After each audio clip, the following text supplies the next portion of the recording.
What the current solar corridor represents is the specific cosmic window during which the restoration can proceed at an accelerated rate that would not be available outside of it. The galactic conditions that make possible in a single generation what would otherwise require several. Many souls chose to incarnate at precisely this juncture in order to complete, in this one lifetime, a restoration that their lineage has been moving toward for many incarnations. The sense of urgency that so many of you carry, the feeling that this lifetime is particularly significant, that what is happening now has a quality of culmination, is not spiritual ego.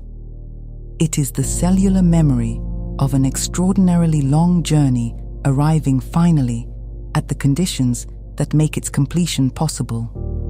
We will speak now about the specific physical instrument through which the new earth becomes perceptible, and why what was done to it and what is now being undone is the most practical conversation available about the divine plan in this moment. Everything in the preceding section has been building toward this question, and it is a question that deserves a direct answer. Why can some human beings perceive the new Earth frequency band and others cannot, when both are inhabiting the same physical environment, breathing the same air, living within feet of each other? The answer is not moral. It is not karmic in the punitive sense that word sometimes implies. It is not that some souls are more evolved, more deserving, more spiritually advanced, and are therefore granted access to a reality others must earn their way toward. The answer is instrumental, and by that we mean it has to do with a specific physical instrument located within the human body that was designed to receive the frequencies through which the new Earth band is perceived, and that has been, in the vast majority of human beings currently alive, significantly compromised in its function. The platform 9 3/4 metaphor from the first section is more literal than it first appeared. The barrier between what is visible and what is not located in the soul's worthiness or the mind's belief system, though both of those interact with the mechanism we are describing. It is located in a specific gland, a small pine-cone-shaped structure positioned deep in the center of the brain, between the two hemispheres, at what your anatomical tradition calls the geometric center of the entire cranial structure. Your spiritual traditions have known it by many names across many cultures. We will call it what it is, the primary dimensional interface of the human biological system. And understanding what has happened to it and what is now happening within it is the most practically important information we can offer in this entire transmission. One of your planet's most gifted seers, a man who spent decades in a state of deep, non-ordinary perception, accessing information well beyond the boundaries of his conscious knowledge, made a statement that was recorded and has been in circulation in certain communities for nearly a century. He said, in essence, keep this gland operating and you will not grow old in the way that aging is currently understood. You will maintain a quality of aliveness that the compressed template does not sustain. Most who encountered this statement read it as a metaphor or as a vague aspirational principle about staying curious and open-hearted. It was neither of those things. It was a precise anatomical claim about the relationship between the function of this specific gland and the biological aging process itself. A claim that only becomes fully legible when you understand what this gland was designed to do and what has been systematically done to prevent it from doing it.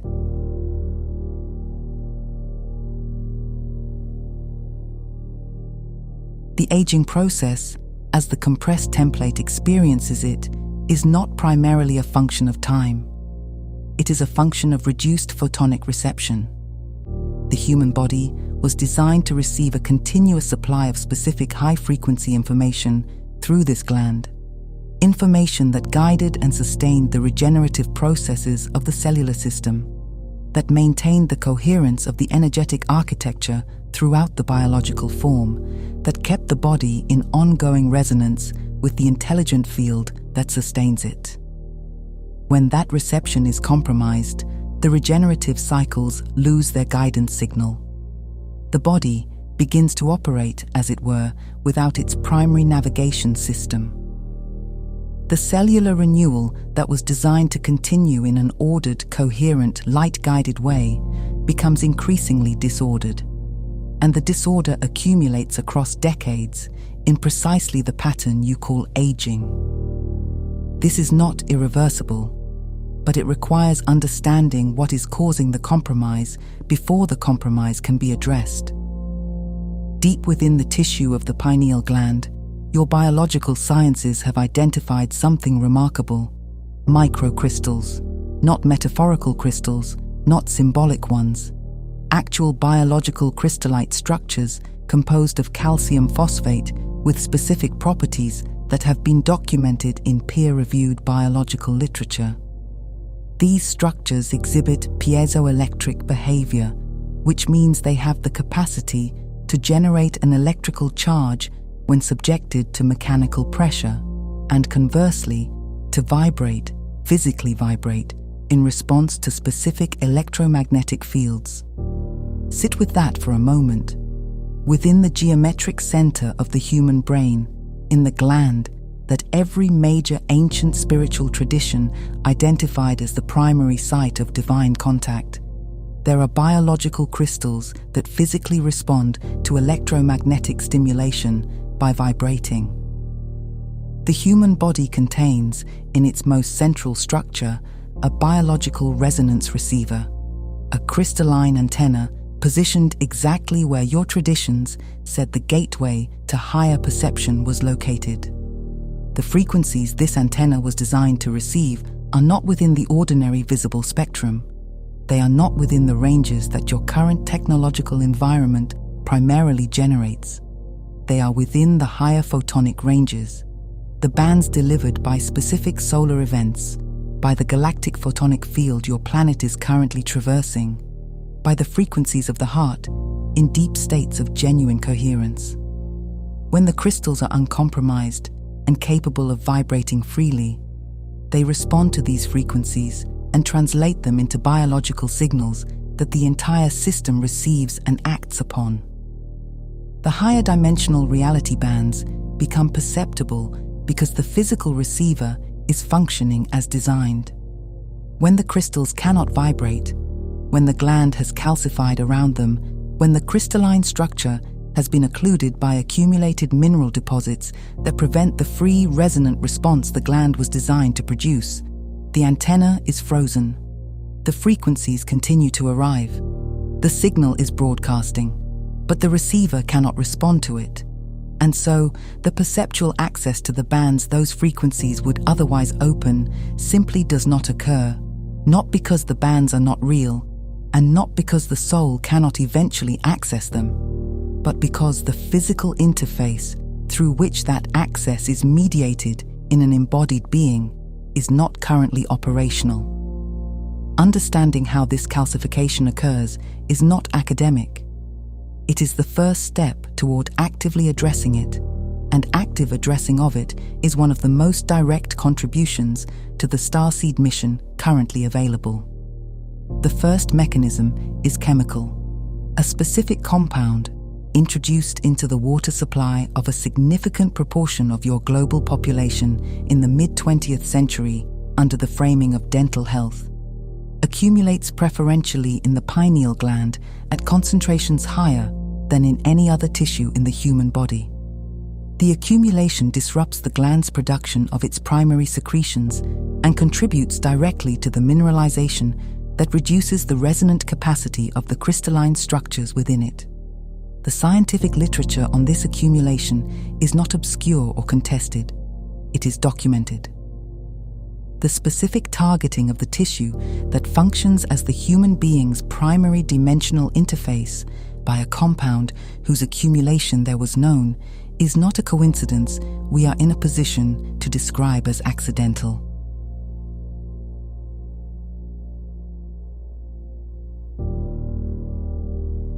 The second mechanism is electromagnetic. The specific frequency bands generated by the wireless communication infrastructure that has been progressively installed across your planet over the last 3 decades interact with the gland's natural electromagnetic sensitivity in ways that are not neutral.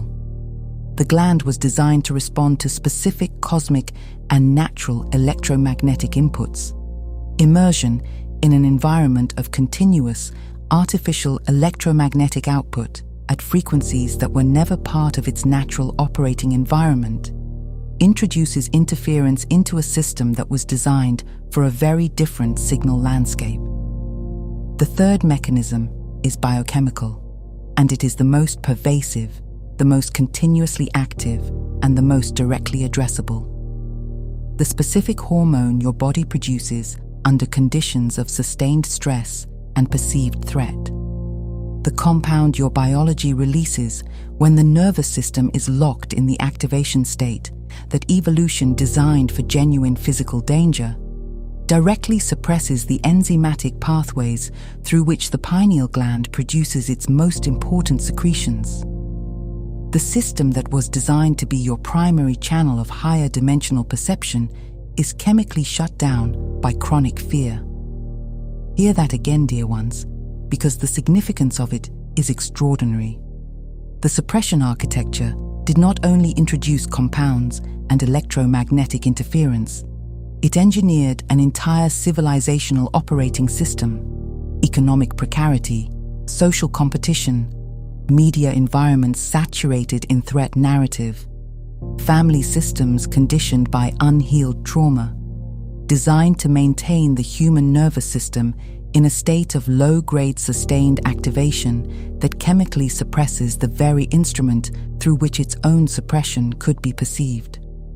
The architecture is self-maintaining. Fear produces cortisol. Cortisol suppresses the pineal. The suppressed pineal cannot receive the frequencies that would dissolve the fear. The fear is therefore regenerated continuously because the instrument that would relieve it has been rendered inoperational by the fear itself. There is a substance produced within the human brain, synthesized in the pineal gland and in several other sites, that occupies a uniquely important position in this understanding. It is produced endogenously, meaning your own biology makes it without any external source required, and it is the most potent perceptual substance identified in organic chemistry.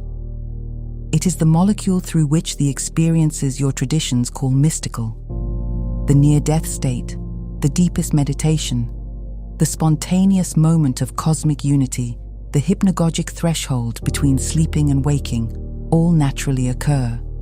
Your compressed template, operating under the conditions described above, produces this molecule in very small quantities and at very specific moments, primarily at birth, at death, and occasionally in states of extreme depth that most human beings access rarely, if at all.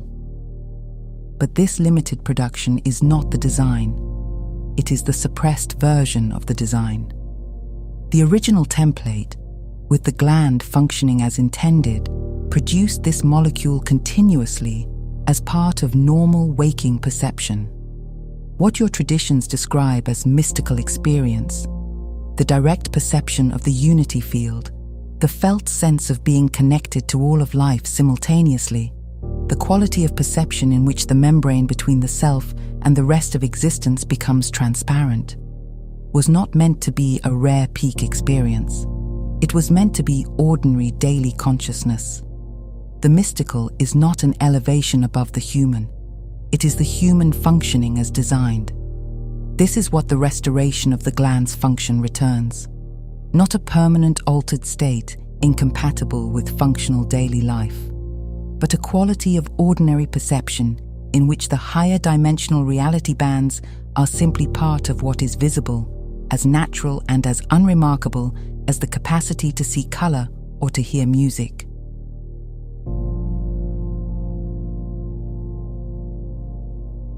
The X-class solar events, the coronal mass ejections, the specific photonic frequencies arriving with increased intensity in the current solar maximum period.